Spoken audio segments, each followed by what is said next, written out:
أعوذ بالله من الشيطان الرجيم. بسم الله الرحمن الرحيم. وعد الله الذين آمنوا منكم وعملوا الصالحات ليستخلفنهم في الأرض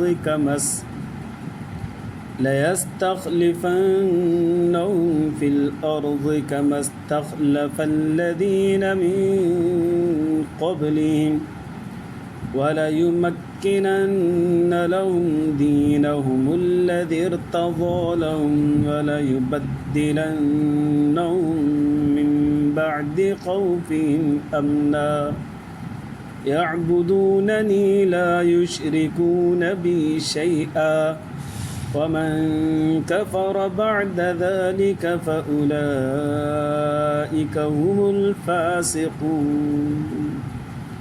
وأقيموا الصلاة وآتوا الزكاة وأطيعوا الرسول لعلكم ترحمون.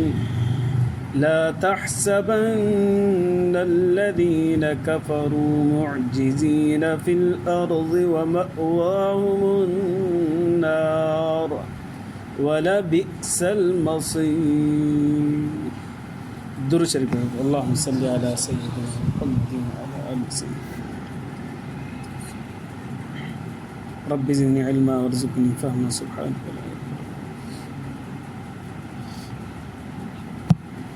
मुझे मुअज़्ज़ज़ मोहतरम मुकर्रम मुजाहिद मवाहिद भाइरों दोस्तों बुज़ुर्गों अरिड़हों सिपारो सूरत नूर आयत नंबर 55, 56, 57 टे आयतूं मूं तव्हांजे साम्हूं तिलावत कयूं। हिननि आयतुनि जे अंदरि अल्लाह तबारक व तआला ख़िलाफ़त फ़िल अर्ज़ जो वाइदो फ़रमायो आहे। नबी करीम सल्लल्लाहु अलैहि वसल्लम जन जी ज़िंदगी जेका थींदी दुनिया जे अंदरि उहा थी, उन खां बाद में अल्लाह से फ़रमायो त मुंहिंजो वाइदो आहे मां तव्हांखे ख़िलाफ़त अता कंदुसि। इन आयत में अल्लाह तबारक व तआला टे वाइदा फ़रमाया। नंबर 1 ख़िलाफ़त फ़िल अर्ज़, ज़मीन में ख़लीफ़ो ठाहींदुसि। नंबर 2 तमकीन दीन खे ज़मीन ते मज़बूत कंदुसि, दीन फैलिजी वेंदो। ऐं नंबर 3 ख़ौफ़ खां बाद में तव्हांखे अमन अता कंदुसि। अमन ही अमन होंदो चारों तरफ़। ये टे वाइदा अल्लाह तबारक व तआला फ़रमाया। आयत जो तर्जुमो कयूं, वअदल्लाहु अल्लज़ीना आमनू मिनकुम, वाइदो फ़रमायो अल्लाह तबारक व तआला उन्हनि माण्हुनि सां जे ईमान आंदो तव्हां मंझां। वअमिलुस्सालिहात, ऐं नेक कम कयूं। कहिड़ो वाइदो कयो अल्लाह? हीउ वाइदो कयो, लयस्तख़लिफ़न्नहुम फ़िल अर्ज़, अलबत्ता ज़रूर बि ज़रूर मां तव्हांखे ख़लीफ़ो मुक़ररु कंदुसि ज़मीन में, ख़िलाफ़त ॾींदुसि, हुकूमत ॾींदुसि। कमस्तख़लफ़ अल्लज़ीन मिन क़ब्लिकुम, ईअं जीअं मूं तव्हां खां अॻु में माण्हुनि खे ख़िलाफ़त ॾिनी। वलयुमक्किनन्न लहुम, ऐं अलबत्ता ज़रूर बि ज़रूर मां तव्हांखे क़ुवत ॾींदुसि, उन्हनि खे क़ुवत ॾींदुसि ईमान वारनि खे, उन्हनि जे दीन खे। कहिड़ो दीन? अल्लज़ी इर्तज़ा लहुम, जेको अल्लाह सां पसंदि फ़रमायो उन्हनि जे लाइ। कहिड़ो दीन? अल्लाह से पसंदि फ़रमायो इस्लाम। इनखे बि क़ुवत ॾींदुसि, तमकीन ॾींदुसि दुनिया जे अंदरि। ॿियो वाइदो इहो। टियों वाइदो, वलयुबद्दिलन्नहुम मिन बअदि ख़ौफ़िहिम अमना, उन्हनि जे ख़ौफ़ खां बाद में मां ज़रूर बि ज़रूर अमन में तब्दील करे छॾींदुसि। उन्हनि जूं सिफ़ात कहिड़ियूं आहिनि? अल्लाह से फ़रमायो, यअबुदूननी, उहे मुंहिंजी इबादत कंदा। ला युशरिकून बी शैया, मूंखां गॾु कंहिंखे बि शरीक कोन कंदा, तौहीद परस्त था। वमन कफ़र बाद ज़ालिक, उन खां बाद में बि जेकॾहिं केरु कुफ़्र करे थो, फ़उलाइक हुमुल फ़ासिक़ून, त पोइ नाफ़रमान।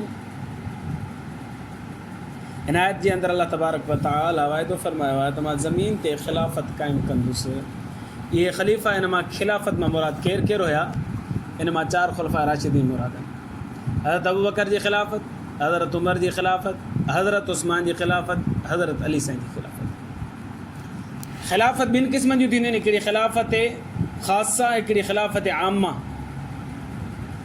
ख़िलाफ़त ख़ासा जी वरी 2 क़िस्मूं आहिनि। खिलाफ़त मऊदा, खिलाफ़त गैर मऊदा। खिलाफ़त मऊदा उनखे चइबो आहे जंहिंजो अलाह साईं वाइदो फरमायो, उहो ई आहे खिलाफ़त। ऐं खिलाफ़त गैर मऊदा उनखे चइबो आहे जंहिंजो अलाह साईं वाइदो न आहे कयो पर मिली खिलाफ़त। उहा खिलाफ़त हज़रत हसन रज़ी अल्लाह ताला खे मिली 6 महीननि ताईं। हज़रत अबू बकर जी खिलाफ़त, हज़रत उमर जी खिलाफ़त, हज़रत उस्मान जी खिलाफ़त, अली साईं जी खिलाफ़त, 4 शख़्सियात जी खिलाफ़त अलाह साईं मऊदा फरमाई, माना वाइदो फरमायो, उहा ॾिनी बि सही, उन जो ज़िक्र न आहे तुंहिंजे अंदरि। अब कीअं ख़बर पए त इन्हनि खे इहा खिलाफ़त मऊदा हुई?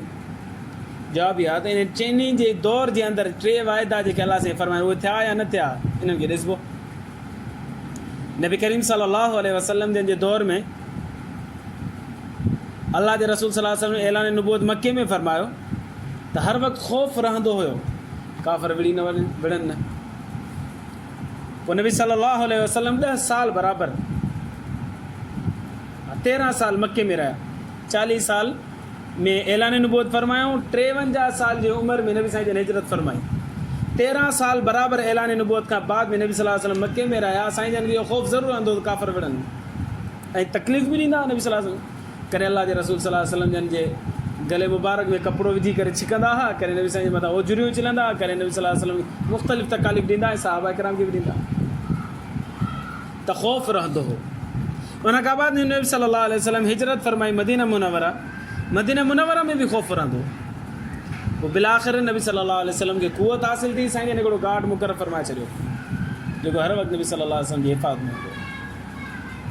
पोइ अल्लाह साईं क़ुर जी हिकिड़ी आयत नाज़िल फरमाई, वल्लाहु यअसिमुका मिनन नास, ऐं महबूब सल्लल्लाहु अलैहि वसल्लम अल्लाह साईं हाणे तुंहिंजी हिफ़ाज़त फरमाईंदो। जॾहिं इहा आयत नाज़िल थी, मस्जिद नबी में नबी सल्लल्लाहु अलैहि वसल्लम आरामी हुआ ऐं मस्जिद नबी में ख़ैमो हणी करे उन में आरामी आहे। साईं जन ख़ैमे मुबारक मां हीअं चेहरे अनवर ॿाहिरि कढियो ऐं जेको गार्ड बीठल हो साईं जन फरमायो हाणे तुंहिंजी छुटी आहे। अल्लाह साईं वाइदो फरमाए छॾियो, अल्लाह साईं मुंहिंजी हिफ़ाज़त फरमाईंदो, अॼु खां पोइ मूंखे केरु बि हथु नथो लाहे सघे, लिहाज़ा अॼु खां पोइ मुंहिंजे केरु बि चौकीदार मुंहिंजो न हूंदो। नबी सल्लल्लाहु अलैहि वसल्लम जन मदीना मुनव्वरा खे फ़तह फरमायो, पोइ मके खे फ़तह फरमायो, पोइ ख़ैबर खे फ़तह फरमायो ऐं गिरदो नवाह जा इलाइक़ा जेके आहे यमन ताईं फ़तह थी चुका नबी सल्लल्लाहु अलैहि वसल्लम जे दौर में। साईं जन जी खे त ख़िलाफ़त हुई कोन, नबी सल्लल्लाहु अलैहि वसल्लम खे नबूवत हासिल हुई। पोइ हुन खां पोइ हज़रत अबू बकर ख़लीफ़ो मुक़ररु थियो। हज़रत अबू बकर सिद्दीक़ रज़ी अल्लाह अन्हु जे दौर में कुझु फितननि कंद कर खयां। मुसैलिमा कज़्ज़ाब जो फितनो थियो, नबूवत जो दावो कई, असवद अंसी जो फितनो थियो ऐं हिकिड़ी औरत हुई शुजाह बिनते रबाह, उन नबूवत जो दावो कयो। इहे फितना थिया, इन्हनि फितननि खे ख़तमु करण वारो अबू बकर सिद्दीक़ रज़ी अल्लाह अन्हु ऐं अहिड़ो इन्हनि फितननि खे ख़तमु कयईं जो अमुन ई अमुन करे छॾी 2-2.5 सालनि जे अंदरि। ऐं कुझु वरी जेसिताईं नबी सल्लल्लाहु अलैहि वसल्लम जन खे फुतवात हासिल थियूं, उन खां कुझु अॻिते ताईं कुझु शाम जा कुझु इलाइक़ा, मिस्र जा कुझु इलाइक़ा हज़रत अमर बिन आस खे मोकिलियो मिस्र जी तरफ़, अबू उबैदा बिन जराह खे हिकिड़े इलाइक़े जी तरफ़ मोकिलियो। उहे फतुहात थियूं, जेतिरी नबी सल्लल्लाहु अलैहि वसल्लम जे दौर में फुतवात थियूं उन खां वधीक हज़रत अबू बकर फुतवात कयूं। माना तमकीन दीन बि थियो, दीन खे ताक़त बि मिली, कुझु वधीक फुतवात हासिल थियूं, अमन बि थी वियो, ख़िलाफ़त बि मिली ऐं वरी दीन खे कुझु तक़वियत बि हासिल थी, कुझु इलाइक़ा वधीक फतह थिया। वरी हज़रत उमर जो दौर आयो, उहो अहिड़ो दौर हुयो जो नबूवत खां बाद में जेकॾहिं रोशन दौर मिलियो त हज़रत उमर रज़ी अल्लाह अन्हु खे मिलियो ऐं बहितरीनु दौर मिलियो, जो ख़िलाफ़त बि हुनखे मिली। हज़रत अबू बकर जे हथ ते सभिनी साहबा किराम बैअत कई। बाज़ माण्हू चवंदा आहिनि हज़रत अली साईं कोन कई, न हज़रत अली बि कई ऐं फ़राख़ दिली सां कई, ख़ुशि उसलूबी सां कई। उन खां बाद में तमकीन फ़िद दीन कीअं थियो, दीन कीअं फैलिजियो, दीन खे ताक़त ऐं क़ुव्वत मिली, जो हज़रत अबू बकर जे दौर में जेके इलाइक़ा फ़तह थिया उहे त उहे ई मुसलमाननि जे कंट्रोल में हुआ। उन खां बाद में कैसर और किसरा, जीअं अॼोके दौर जे अंदरि जीअं चइजे त अमेरिका ऐं बर्तानिया दुनिया ते हुकूमत कनि था पिया, त अहिड़े ई नमूने सां कैसर और किसरा जो नालो हूंदो पूरी दुनिया जे अंदरि, सुपर पावर हुकूमतूं सॾाइजंदियूं। हज़रत उमर बिन ख़त्ताब उन्हनि ॿिन्ही ताक़तुनि खे फ़तह कयो ऐं इस्लाम जी तमकीन थी ऐं ॿियूं ॿई जेके क़ुव्वतूं हुयूं हज़रत उमर जे क़दमनि में अची किरी पियूं। तमकीन फ़िद दीन बि थियो ऐं पोइ अमुन एॾो हो जो मूं जुमे में ॿुधायो त हज़रत उमर जे दौर में हिकिड़ी औरत यमन मां हली पंधु मदीना मुनव्वरा ताईं कई 100 किलोमीटरनि जो पंधु सफ़र करे आई हुई, मदीना मुनव्वरा पहुती। हज़रत उमर रज़ी अल्लाह अन्हु हुनखे सॾु कयो, लिया उज़ुर बयान कर औरत तो खाली का अकेली पंध कीअं कयो आहे, सफ़र कीअं कयो अथई, हुन उज़ुर बयान कयोसीं मुंहिंजो इहो उज़ुर आहे। हद उमिरि हुन उज़ुर क़बूल कयो, फरमाए त ॾे ख़बर तो माण्हुनि खे कीअं ॾिठो। फरमाया साईं यमन खां वठी मदीना मुनव्वरा ताईं जेके माण्हू मूंखे मिलिया ईअं लॻनि पिया जहिड़ो हिकिड़े माउ पीउ जी औलाद हुजनि, कंहिं बि बुरी नज़र सां मूंखे अखि खणी कोन ॾिठो। अहिड़ो अमुन थी वियो जो हिकिड़ी औरत पंधु पई करे, ॾींहुं हुजे राति हुजे, गर्मी हुजे सर्दी हुजे, रेगिस्तान हुजे, बयाबान हुजनि, पंधु करे पई पर उनखे केर बि ग़लति नज़र सां ॾिसण वारो कोन, अहिड़ो अमुन थी वियो। ख़िलाफ़त बि मिली, तमकीन फिल अर्ज़ बि थियो, ऐं नंबर 3 ते अमुन बि थी वियो ऐं वधीक अमुन थियो। 3 नंबर ते ख़िलाफ़त ते उस्मान गनी खे मिली। उन जे दौर में बि इहे 3 ॻाल्हियूं साबित थियूं। ख़िलाफ़त बि मिली, सभिनी सहाबा किराम बैत कई, ताबईन बैत कई, तबा ताबईन बैत कई। नंबर 2 वरी इलाइक़ा फ़तह थिया। नबी सल्लल्लाहु अलैहि वसल्लम जे दौरे हुकूमत जे अंदरि 900 चौरस मील ते नबी साईं जन जी हुकूमत हुई। हज़रत अबू बकर जी हुकूमत जेका हुई ख़िलाफ़त उहा 1100 चौरस मील ते हुई। हज़रत उमर जी हुकूमत जेका हुई उहा 22 लख चौरस मील ते। हज़रत अबू बकर जी जेका हुकूमत हुई उहा 1,64,000 जेका आहे 1,20,000 चौरस मील ख़ुश्की आहे ज़मीन ते, उन मंझां 11,000 चौरस मील ते हज़रत अबू बकर जी हुकूमत हुई, 22,000 चौरस मील ते हज़रत उमर जी हुकूमत हुई, ऐं उन खां बाद में 44,000 हज़रत चौरस मील ते हज़रत उस्मान गनी रज़ी अल्लाह ताला जी हुकूमत। 44,000 माना हज़रत उमर जी हुकूमत खां ॿीड़ ते हुकूमत वधी वई। उन में ख़िलाफ़त बि हुनखे नसीब थी ऐं अमुन बि हो ऐं तमकीन दीन बि थियो, माना दीन फैलिजो बि सही, मज़बूत बि थियो, इस्लाम फैलिजो वियो। जेके अल्लाह सां 3 वाइदा फरमाया उहे 3 वाइदा हज़रत अबू बकर जी हुकूमत में बि हुआ, हज़रत उमर जी ख़िलाफ़त में बि हुआ, हज़रत उस्मान जी ख़िलाफ़त में बि हुआ, हज़रत अली साईं जी ख़िलाफ़त में बि हुआ। त हिन आयत जे मां 4 ख़ुलफ़ाए राशिदीन जी ख़िलाफ़त साबित थिए थी पई। पर हदीस मुबारक में अचे नबी सल्लल्लाहु अलैहि वसल्लम ने फरमायो त ख़िलाफ़त राशिदा 30 साल हलंदी। उहे 30 साल हज़रत हसन जी जेका 6 महीना हुकूमत हुई न, हज़रत हसन 6 महीना हुकूमत कई, पोइ हज़रत मुआविया जे हक़ में दस्तबरदार थी वियो। उहा बि ख़िलाफ़त राशिदा में अचे थी पई, पर ख़िलाफ़त मौऊदा न आहे। ख़िलाफ़त मौऊदा माना जंहिंजो वाइदो अल्लाह से कयो उहो सिर्फ़ु 4 ख़ुलफ़ाए राशिदीन। 30 सालनि जी बिशारत नबी सल्लल्लाहु अलैहि वसल्लम ॾिनी त 30 साल ख़िलाफ़त राशिदा हलंदी, उहा हज़रत हसन ते ख़तमु थिए थी पई। हज़रत हसन रज़ी अल्लाह अनहु ख़लीफ़ा राशिद त आहे, पर ख़लीफ़ा मौऊदा न आहे। ख़लीफ़ा मौऊदा 4 आहिनि, ख़िलाफ़ा राशिद हज़रत हसन रज़ी अल्लाह ताला। अच्छा, पोइ छा पाईंसि ख़लीफ़ा दुनिया में थींदा ई 5 जा? जवाब इहो आहे न, 5 न थींदा, 12 ख़लीफ़ा थींदा। नबी सल्लल्लाहु अलैहि वसल्लम ने इरशाद फरमायो त मुस्लिम शरीफ़ जी रिवायत आहे त मुंहिंजी उम्मत जे अंदरि 12 ख़लीफ़ा थींदा। पोइ उहे वरी कहिड़ा आहिनि? उलमा किराम लिखियो त बाबा हीअ जेके 5 आहिनि इहे पका ख़लीफ़ा आहिनि। उन्हनि खे बाक़ी इन खां अलावा बाक़ी ॿिया जेके थींदा 7-8 उन्हनि खे ख़िलाफ़त आमा हासिलु थींदी। उन्हनि जे दौर में बि अमुन हूंदो, हुकूमत हूंदी, उन्हनि खे दीन खे तरवीज ऐं ताक़त मिलंदी। पर हीअ जेको वाइदो थियल आहे न, इन वाइदे जे अंदरि उहे शामिलु न हूंदा। छो करे अल्लाह साईं फरमायो मिनकुम, तव्हां मंझि जेॾी महिल आयत नाज़िल थी न ओॾी महिल हज़रत अबू बकर मौजूदु हो, उमर मौजूदु हो, उस्मान मौजूदु हो, अली मौजूदु हो, हज़रत हसन ॼायो ई कोन ओॾी महिल। इन करे हिन आयत जो मिस्ताक हज़रत हसन कोन थींदो ऐं ॿिया जेके ख़ुलफ़ा आया 12 थींदा उहे बि कोन थींदा, जो उन वक़्तु मौजूदु ई कोन हुआ। उहे केरु केरु आहिनि?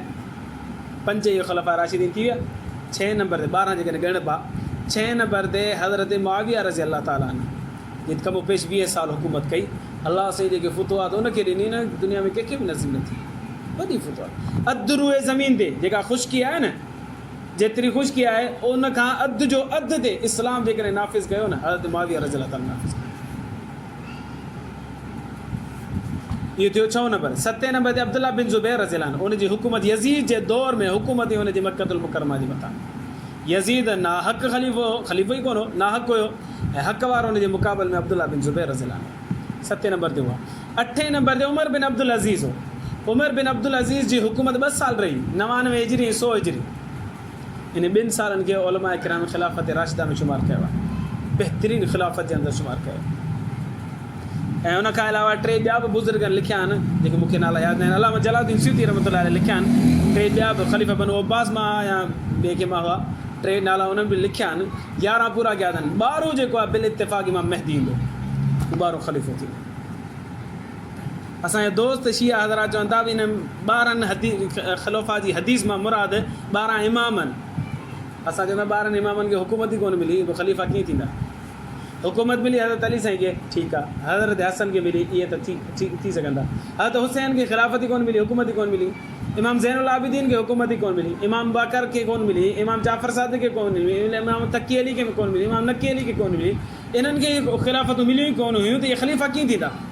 नेक हुया, बुज़ुर्ग हुया, सालिह हुआ, अलाह जा बाना, बरगुज़िदा बाना, अलाह जा महबूब बाना, पर उन्हनि खे हुकूमत मिली कोन्हे, पोइ उन्हनि खे ख़लीफ़ो कीअं थो चई सघिजे?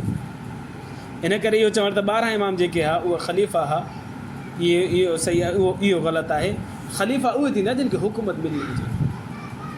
लिहाज़ा इमाम महदी जेको ईंदो बिल इत्तिफ़ाक़ 12 ख़लीफ़ो हूंदो। ऐं इमाम महदी अलाह सां असांखे उहा ज़िंदगी नसीब फ़रमाए त इमाम महदी सां गॾु हुजूं।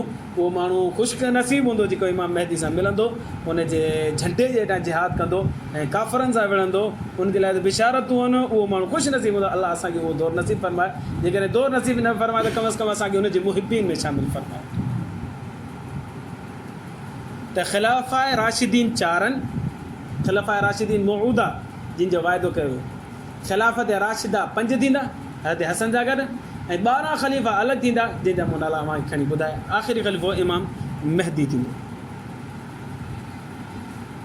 व अक़ीमुस सलात व आतुज़ ज़कात, अलाह साईं फरमाए थो निमाज़ पढ़ो, ज़कात अदा कयो, व अतियो रसूल, रसूल जी इताअत ऐं फरमा बरदारी कयो, लअल्लकुम तुरहमून, तव्हांजे मथां रहम कयो वञे। हे जेके ख़िलाफ़त जो वाइदो अलाह साईं फरमायो आहे न, इन 4 ख़ुलफ़ा जे बारे में अलाह साईं इन्हनि खे फरमाए थो त निमाज़ पढ़ंदा रहिजो, ज़कात अदा कंदा रहिजो, रसूल जी इताअत कंदा रहिजो, तव्हांजे मथां रहम कयो। ऐं वाक़िअतनि इहे सिफ़तूं उन्हनि में मौजूदु हुयूं। हज़रत अबूबकर, हज़रत उमर, हज़रत उस्मान, हज़रत अली 4 निमाज़ कमा हक़ उन्हनि अदा कई, जेको हक़ हो उन्हनि अदा कयो नमाज़ जो। ज़कातूं बि अदा कयूं उन्हनि, पर हज़रत अली रज़ियल्लाहु अन्हु ज़कात अदा कोन कई। हज़रत अली रज़ियल्लाहु अन्हु ज़िंदगी में कॾहिं बि साहिब माल कोन थियो, एतिरो पैसो उन वटि कोन आहे जो ज़कात अदा करे। अचे था थिए आहे जेकॾहिं साहिब निसाब थिए त ज़रूरु की ज़कात अदा करे। ऐं नबी सल्लल्लाहु अलैहि वसल्लम जो फरमा बरदार त हमेशह इहे रहिया। ऐं हिननि जे मथां त रहमतुनि जो वॾो फुड़ो मींहुं वसंदो रहे। अलाह ला तहसबन्न अलज़ीन कफ़रू, गुमान न करो उन्हनि माण्हुनि जे बारे में जेके काफ़िर आहिनि। मुअजिज़ीन फिल अर्ज़, अलाह से फरमाए थो असांखां ज़मीन में निकिरी वञनि, आजिज़ करे छॾनि, असांखे ईअं कोन थींदो। काफ़िर जेके इहे माण्हू त थिया ख़ुशख़बरीनि वारा ख़ुलफ़ाए राशिदीन। इन खां अलावा उहे माण्हू जेके ख़ुलफ़ाए राशिदीन न आहिनि ऐं ईमान ई कोन आंदो अथनि, निमाज़ बि कोन था पढ़नि, ज़कात बि अदा कोन था कनि, मथे ज़िक्र ते ईमान आणनि या अमल साले कनि, उहे नथा कनि अमल साले, ईमान बि कोन था आणनि, नमाज़ नथा पढ़नि, ज़कात अदा कोन था कनि, रसूल जी फरमा बरदारी कोन था कनि, इहे काफ़िरनि। इन काफ़िरनि जे बारे में अलाह साईं फरमाए थो त इहो गुमान न कर त इहे इन ज़मीन मां निकिरी वेंदा, असांखे थकाए छॾींदा। बल्कि मअवाहुमुन्नार, इन्हनि जो ठिकाणो जहन्नम आहे। वल बिअसल मसीर, ऐं ॾाढो बुरो ठिकाणो आहे, हमेशह हमेशह जहन्नम ई पवंदो। अल्लाह खां दुआ आहे अल्लाह ईमान जी ज़िंदगी ईमान ते मौत नसीब फरमाए। आख़िर दावाना अनिल हम्दुलिल्लाहि रब्बिल आलमीन।